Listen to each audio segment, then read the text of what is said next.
Hola, ¿qué tal? Muy buenas noches. Bienvenidos a esta nueva edición de Reporte Publicidad.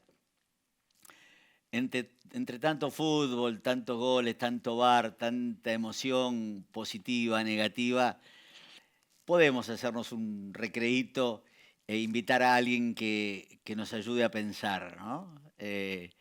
Y bueno, la presentación del libro de Guillermo Oliveto, ¿estamos bien ahí? ¿Se ve? Es verdaderamente una invitación a pensar eh, y una ayuda grande, porque pensar solo a veces nos confunde y no nos permite salir de nuestro microclima. Humanidad ampliada. Asusta un poquito. A mí me Bueno, genera un cosquilleo, ¿viste? Hasta que lo empecé a leer. Leí, como te dije, apenas. Pero la nota que te hizo María José en la revista explica absolutamente todo como para hacerte un reportaje con cierta autoridad, ¿viste? con gusto. Y Dejé, ella lo leyó todo. dejé la guitarra, ¿viste? Ahí en el control. Está bien, está bien. Número. Número 4 en Argentina y quinto en total, porque publiqué un libro afuera, técnico de investigación de mercado, pero el cuarto acá en el país. eh, la idea, leía que es prepandémica y que estás en una búsqueda de tomar posición también frente a las cosas, ¿no es cierto? Sí, te diría que es un libro que no es políticamente correcto. Mm. Me pareció que es un momento, después de todo lo que atravesamos, donde vaya la pena dejar algunas posiciones como razonablemente plantadas, ¿no? De dónde está uno y cuál es eh, mi punto de vista de lo que podía ocurrir, de lo que ocurrió, de a veces las curvas que se doblaron mal en algún momento de la oscuridad y la distopía. Y si bien la idea era prepandémica, yo venía pensando en volver a hablar de lo global y de cómo estaba evolucionando la sociedad contemporánea, naturalmente es como que todo nuestro pensamiento fue desafiado como, como equipos que venimos mirando a las personas, a los ciudadanos, a los consumidores, a las audiencias, en un momento donde de pronto fue un gran blackout, ¿no? Y había que poder leer qué era lo que estaba ocurriendo. Nosotros en ese momento, con Sila Almada, la directora de Almatrend, de nuestro laboratorio de tendencias, estuvimos como 2 meses trabajando y te diría que corrimos el riesgo de emitir un informe que se llamó Tendencias y Tensiones en el Nuevo Hábitat Viral el 27 de mayo del 2020. Y yo publiqué en aquel momento una columna en el Diario de la Nación que llamaba Después de la cuarentena llegará la revancha de la vida. Fueron los... 25 El de mayo. 25 de mayo. Fueron los primeros construcciones teóricas donde definimos un planteo que al final está en el alma del libro, ¿no? Que es que esto había que mirarlo desde algo que en el fondo nos une a todos, que es nuestra condición humana. Nos pareció que si lo que estaba ocurriendo era que las personas se enfrentaban al peor temor que puede tener un ser humano, que es la muerte, más allá de la mirada epidemiológica, médica o económica, que era la que estaba en ese momento en boga, había que hurgar por ahí. Y entonces fuimos a buscar un poco los filósofos, los sociólogos, los historiadores. Y por supuesto ese fue el recorrido. Medimos mucho, medimos prácticamente todos los meses el humor social con focus groups, con instrumentos cualitativos de 2 horas de conversación, donde la gente tenía mucha angustia. Y a partir de ahí después empezamos a imaginar la salida. Y el libro trata mucho sobre cómo sigue la película, ¿no? A los números los han vaciado, ¿no? Las nuevas realidades, ¿no? Como los símbolos, como las palabras que la política las vacía permanentemente y no sabemos de qué hablamos. Eh, yo tengo la sensación de que el trabajo de ustedes es un trabajo cada vez más de inteligencia, ¿no? Hablas mucho de la lucidez en el libro, Sí. cosa que me sentí muy bien porque charlando con una, no una publicitaria, estaban en el tema de las nuevas tendencias y todo, yo le decía que los comunicadores más que nada son curadores hoy, ¿no? y el valor más importante es la lucidez. Saber qué instrumento tenés que tocar en el momento que tenés que tocar. Y eso, vos hablás de la tripa, ¿no? Eso lo da también la tripa, ¿no? Y te completo la pregunta. ¿Quedamos más producto de la ciencia y de los epidemiólogos? ¿Necesitábamos más humanistas como para salir mejor? ¿Cuál es tu radiografía? Creo, ¿Se Carlos, entendió? que sí, claro. Es una tensión muy interesante la que hay ahí entre dos modelos que no son de ninguna manera contrapuestos, sino que tienen que complementarse, ¿no? El que plantea muy bien esto, y yo lo desarrollo en el libro, es Edgar Morin, ¿no? Desde su teoría de la complejidad, que dice que hay un riesgo enorme en simplificar por demás. E inclusive en simplificar por los dos lados, ¿no? Si uno tiene una mirada muy cientificista y solo mira las partes, pierde la idea de ver el todo. Y si mira solo el todo, una mirada extremadamente humanista, holística, no comprende lo que ocurre entre las partes. Y él dice hay que ver esa interrelación entre las partes con el todo con las partes y cómo... Y yo creo que ese es un desafío enorme en el mundo de hoy para poder llegar a lo que vos decías, que es a captar dónde está la vibración. Vos hablaste de la Exactamente. música, ¿no? Y en eso requerís horas de vuelo, lucidez, intuición, que la intuición finalmente es conocimiento acumulado Y tal que vez de manera aparece en el inconsciente, ¿no? inconsciente, Totalmente, sí, pero no es que sí. salió de la No, nada, no, ¿no? no, no. Sí, sí, sí. Entonces creo que vamos a un mundo que si ya era complejo se está volviendo hipercomplejo en la salida de todo lo que ocurrió, porque la gente anhelaba tranquilidad para poder sanar y se encontró con inflación prácticamente en países que hace 40 años no la tenían, en el orden del 10% por poner un número promedio, con riesgo de una recesión, con suba del costo de la energía, de los alimentos, con una guerra, y todo eso transmitido prácticamente en lo que es la cultura hoy de los medios, ¿no? Que es en Sí. tiempo real, de lo que hablábamos antes, en las redes y demás. Entonces, el libro plantea el esfuerzo que tenemos que hacer finalmente de, bueno, si hoy nuestra manera de ser humano está potenciada, aumentada, ampliada por la tecnología, por el consumo, por todo lo que tenemos a la mano, también tenemos un desafío intelectual de ampliar la manera de comprender ese mundo, porque si no, nos van a pasar las cosas por el costado y un día te las vas a chocar y te van a sorprender y estaban ahí, solo que no las supiste ver o no las supiste anticipar o leer, ¿no? Y creo que eso, nosotros que nos gusta mucho leer y estamos permanentemente aprendiendo, es algo que al revés de lo que muchos plantean, que con la inteligencia artificial, y esto lo dijo Chris Anderson, el director de Wired, el editor de Wired, en el 2012, que dijo, ya si los software de inteligencia artificial corriendo parametrizaciones y analizando correlaciones van a definir qué es lo que está bien, qué es lo que está mal, cuál es la verdad, no hace falta más pensar. Claro. Y mi tesis es todo lo contrario. Digamos, creo que hace falta pensar mucho más que antes, hoy.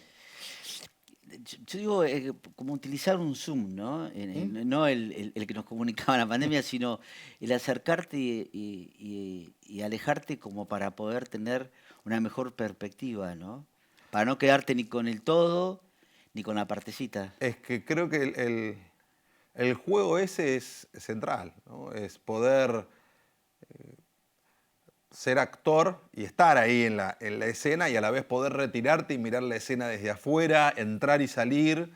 Y eso, bueno, es difícil de hacer. Y fue el ejercicio que creo que había que hacer en ese momento, sobre todo, ¿no? Poder, porque uno finalmente vivía todos los temores igual que todos los demás, pero como analista estabas obligado a retirarte y a asumir que eso era un objeto de estudio y que vos estabas afuera, pero en realidad estabas también adentro. Entonces, creo que también nos dejó como aprendizaje unos skills.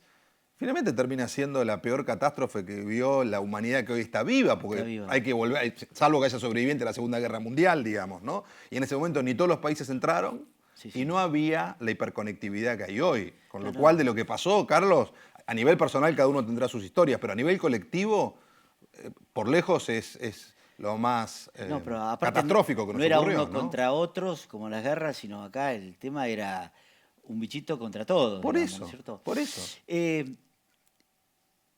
¿Cómo vos estás consultado permanentemente por gente que toma decisiones en el mundo empresario, en la economía, en el consumo, en los medios? ¿Cómo ves para adelante?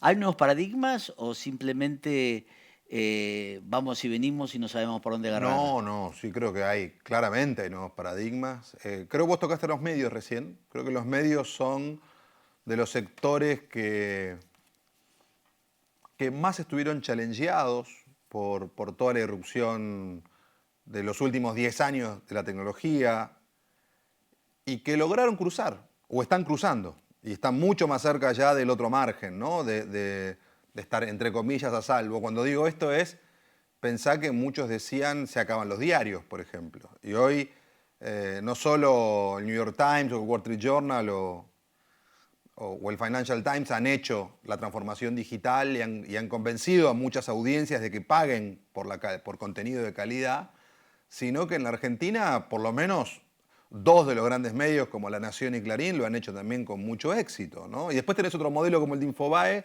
que continúa siendo gratuito, o sea, tenés una tensión entre modelos, pero cada uno ha sabido de algún modo transformarse. Y hoy parece, bueno, ya está.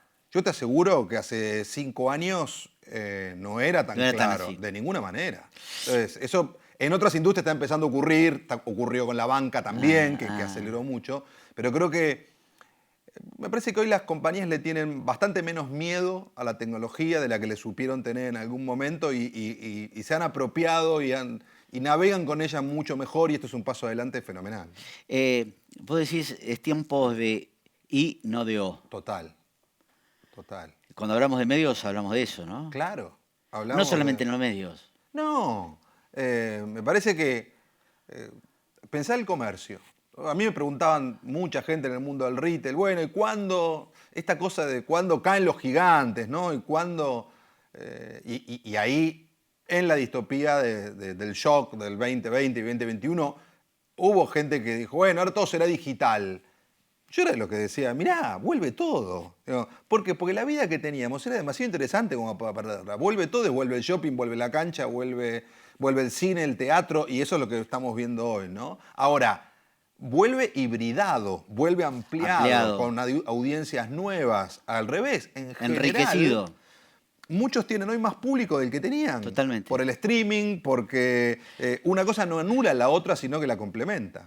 Lo de Twitter y lo de Facebook, los grandes despidos que hay en los grupos es una demostración de que se está volviendo, ¿no? Sí, si vos mirás... No es tan grande como pensaban. Bueno, hay una cosa muy interesante que es The Economist publicó hace nada, un par de meses, un índice combinado de 5 acciones, del valor de 5 acciones. Zoom, Netflix, Pelotón, la que te permitía tener el gimnasio en tu casa, Shopify, que era para hacer e-commerce, para hacer sitios de e-commerce, como una especie de tienda nube, y Robinhood, para tradear criptos y para una fintech. Bueno, el valor de esas acciones multiplicó por 4 de fin del 19 a mediados del 21 y hoy valen lo mismo que valían en aquel momento y cayendo. ¿Qué dice el mercado? ¿Qué dice Wall Street? Terminó. Digamos. Por supuesto, el que compró abajo y vendió arriba ganó feliz. millones. A la que compró ahí, como está pasando ahora con las Bitcoin, ¿no? El que compró acá y está acá, y bueno, está un poco Usan bien el preocupado. Zoom, digamos. Está entendiendo que las inversiones de riesgo son de riesgo, Carlos. Pero bueno, volviendo al punto, el mercado lo que te está diciendo es, estamos volviendo a un mundo bastante más parecido de lo que se creyó al del 2019, por supuesto con algunas cosas novedosas. Sin duda, para mí la más importante no es la transformación digital, porque eso ya estaba lanzado, eso se aceleró, sino que es el nuevo modelo laboral. Eso no estaba en ningún mapa. Esta idea de trabajar 3 días y 2 días, ir o no a la oficina. Hay gente probando semanas de 4. En Inglaterra probaron semanas de 4 días. Otras empresas diciendo, tomate todas las vacaciones que quieras. Se provocó una disrupción en el modelo laboral que nadie tiene la fórmula hoy de cómo es ni de cómo sigue. Todavía están todos probando. Y la pandemia nos dio a probar, digamos, de alguna manera, ¿no? Sí. Abrió la cabeza. Porque eso ya venía. Venían ahí, bueno, el casual Friday de los viernes, digo, los jóvenes. Tipo de cosas. Sí, los jóvenes diciendo, bueno, Las empresas, vos habrás escuchado que tienen grandes dificultades para que los jóvenes acepten, que en el libro vos ponés, hablás un poco del peligro de la resignación, de que aceptemos condiciones tal cual lo presentan y no plantear un poco nuestras expectativas. ¿Qué es la actitud del joven más allá de la pandemia, no? bueno, hoy la generación de los centennials, nosotros estamos haciendo un trabajo muy grande con Accenture para estudiar todo ese Ajá. mundo vinculado con lo laboral.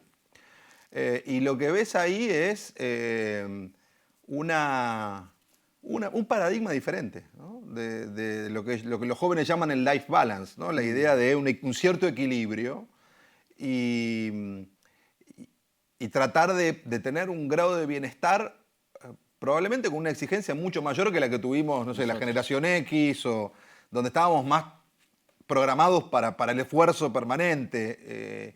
Y no es que no se esfuercen, pero plantean algunos límites. Y tal vez su modelo sea más acertado que el nuestro, no lo sabemos. O tal vez haya que encontrar algún equilibrio entre algunos valores X, algunos centennials, en el medio aparecieron los millennials que eran casi todo disfrute, digamos, hasta que más o menos fueron creciendo y también les aparecen las responsabilidades. Entonces, creo que sí lo interesante es que las nuevas generaciones están poniendo a debate todo lo que supuestamente estaba Ya escrito estaba en escrito. piedra, ¿no?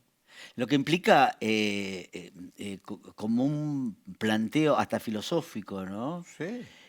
Donde también van a estar involucrados la ética y la moral, ¿no? Bueno, creo, Carlos, que acá ahora se vienen debates fuertes. Ya no es con toda esta irrupción de la tecnología, que por supuesto los jóvenes navegan en ella muy bien y nosotros nos hemos amoldado y somos inmigrantes digitales y hemos aprendido mucho. Van a empezar a aparecer debates de otro calibre, del mismo modo que aparecieron en la biología, ¿no? Y todo lo que implica la bioética y demás, que es hasta dónde tocas el cableado del ser humano, ¿no? Si hoy te prometen que en el 2040 vas a poder pasar por una farmacia y comprarte un chip cerebral y de pronto incrementar tu inteligencia o tu memoria o aprender a tocar el piano más rápido, y en eso está trabajando Silicon Valley y Shenzhen en China, y vos decís, pero es un delirio. No sé si es un delirio. Entre otros, Elon Musk tiene una compañía que se llama Neuralink, invirtiendo en eso. Entonces, yo le prestaría un poco de atención, ¿no? Por lo menos a esos prototipos. Entonces, la pregunta es, ¿cuánta tecnología vamos a aceptar tener en el cuerpo sin que dejemos de ser los que somos, sin que eso te desdibuje? Hagamos una analogía, que es cuánta estética, cuántas cirugías te puedes hacer sin perder tu rostro, ¿no? Sin perder tu identidad. Y uno puede decir, no, la gente no lo va a aceptar. ¿Por qué? ¿Cuántas cosas acepta hoy el ser humano que hace 40 años pensábamos que no? Eh, Cuando hablas de que el libro no es políticamente correcto, hay algo que me generó empatía a tu pensamiento, es aquello que antes era todo mejor, ¿no? Y lo que refuerza la empatía es, vamos para adelante, pero miremos cómo, ¿no? Bueno, Salir del fanatismo, te diría ¿no? las dos cosas, Carlos. Sí, totalmente. O sea, primero, esa idea de no, volvemos al siglo XVIII, todos al campo. Me puse a mirar los números. Digo, perdón, hace 2 siglos, en el siglo XVIII, primero, la teoría malthusiana decía que la población no iba a poder crecer porque no iba a haber más alimentos, ¿no? Finalmente pasamos de 1.000 millones de habitantes, ahora somos 8.000. A. B. Había 90% de la población mundial que era pobre y analfabeta. Entonces, Sí. lo que vemos en las películas de Orgullo y Prejuicio, muy lindo, no nos olvidemos que la madre de las protagonistas lo único que quería hacer era casarlas para que rápidamente tuvieran una ah. posibilidad de sustentarse económicamente. Había mucha miseria. Entonces, ¿a qué pasado queremos volver? A ese, no. A ese. Y la verdad que no. Entonces, creo que un poco nuestra lectura en la distopía fue: ¿por qué la gente iba a querer volver a donde estábamos o algo que se le pareciera? Porque era el mejor mundo que había tenido el ser humano en 200.000 años de historia hasta acá. Ahora, muy bien, ¿cómo sigue? Y ahora el dilema es, ojo que se te abren tantas potencialidades o tantas posibilidades que podés cometer el error de matar la gallina en los huevos de oro, de tocar lo que no tenías que tocar, ¿no? Y eso, bueno, hoy se pueden crear casi seres humanos a la carta, lo que ya veníamos hablando hace mucho tiempo, la clonación y demás, eso venía por el lado de la biología y de la genética. Ahora le agregás a eso toda la potencia de procesamiento de data Claro. que trae la inteligencia artificial. Juntá todo eso y tenés un cóctel donde aquel temor a terminar haciendo un Frankenstein que se te vuelva en contra, aunque no sea un robot, sino que sean algoritmos que te brotan de tu casa, está en el escenario. Entonces también va a haber que poder poner límites, que sí, que no, ¿no? Lo último, desarrollas un poco en el libro el tema del optimismo y de la esperanza. Sí. Lo que de alguna manera trabajamos en el relato o tratamos de entender el relato, para mí es una diferencia que explicás que es enorme, ¿no? Cuando vos decís, el optimismo es casi una, una banalidad. Me hiciste acordar del Indio Solari cuando habla el lujo es obsceno. O sea que también tenés tu cuota de políticamente incorrecto con el indio. La gente se engancha con los relatos. Somos Sí, tan maniables. bueno, Estamos tan acorralados. cuando mirás la historia del ser humano, es una historia de relatos, digamos. Siempre hay una inmensa necesidad de creer en algo, ¿no? Que es una manera también de navegar la angustia existencial. Sí, sí, las nuevas religiones, ¿no? Sí, entonces, justamente lo que plantean algunos intelectuales como Harari, por ejemplo, es que el problema es que se cayeron los relatos. Entonces Claro. la gente termina agarrando de Claro. cualquier cosa, digamos, de mini relatos que van apareciendo a la carta, cada uno en su burbuja, ¿no? Y eso sí es peligroso porque hoy hay un enorme temor de muchos intelectuales con acierto a que en el cruce de la tecnología que a cada uno le da la verdad que quiere, Sí, se genere una imposibilidad de construir sociabilidad. sociabilidad. Cruzado con la enorme vocación de protestar medio por todo, ¿no? Ah. Esto que están tirándole a las obras de Sí, arte, sí, digo, sí, por el la petróleo, bueno, estupidez, sí. y demás. Entonces, sí, necesitamos algún tipo de relato, creer en algo, y yo creo que en algún punto eso hoy está abierto, ¿no? Va a haber que ver. A mí me preocupa, y ahora hablando particularmente de lo local, la carencia de imaginario de futuro. Y esto está empezando a Totalmente. pasar también en el mundo. Entonces, si el ser humano sin futuro se queda muy Sí, vacío. muy vacío. Bueno, Harari ya lo decía en plena pandemia, ¿no? De que los que más estaban fallando en su responsabilidad social era la política. Era la única que no le estaba dando respuesta a, bueno, el epidemiólogo con la vacuna, los distintos protagonistas, de cada uno desde su lugar. Pero la política no respondía. Bueno, en nuestro país la estamos viviendo de manera hasta dramática, diría, a 10 meses de las elecciones, ¿no? Sí, sí, hoy hay una. A mí lo que más me preocupa es como la desazón que hay en la Desazón. gente, ¿no? Al borde de la depresión, te diría. Ah. Y creo que digamos, será tarea de la política volver a despertar, hablando de lo que señalabas antes, entre el optimismo y la esperanza, la distinción que hay, que el optimismo, lo plantea Terry Eagleton, un crítico cultural inglés muy sutil, es esperar que algo salga bien porque sí, mientras que la esperanza es marcar cuál es el El marco de lo marco. posible, no esperar delirios, Sí, sí. y después involucrarse y ponerse en juego. Entonces, Eh, por eso dice, la esperanza es mucho más interesante. Y yo creo que lo que necesita Argentina es construir una esperanza realista, ¿no? Como dirían los viejos marketineros, una actitud proactiva. Totalmente, pero totalmente. Mirá, hablando de management y de marketing, Drucker decía que la cultura se come la estrategia en el desayuno. Entonces, si vos algo que tenés que aplicar en una compañía no lo creen los que lo tienen que hacer, no hay manera. Está En un malísimo. país es lo mismo, Carlos. Si la gente no cree para dónde tiene que caminar, no hay forma de que esto más o menos arranque, ¿no? Te felicito, Bueno, muchas gracias, gracias. gracias por venir, por este recreo dentro de este mundial incierto, pero pegará fuerte que quedemos, ¿no? En el camino. A ver, Es la peor noticia para el gobierno, ¿no? sí, pero más allá de la política, yo me dedico a estudiar sobre todo el humor social, la gente y Sí, demás, y lo que había era casi la única cosa del orden colectivo que hoy que nos generaba unía. entusiasmo, Ah, en una sociedad que está bajoneada, bajoneada. digamos. Entonces me parece que ojalá las cosas salgan bien, porque si no, Eh, bueno, estabas agarrado de una ilusión que sí. también se desvanece, Sí, sí, ¿no? no va a haber Papá Noel que nos salve, porque enseguida venimos con la Navidad. Sí, Vamos a tener una sí. Navidad no muy sanadora.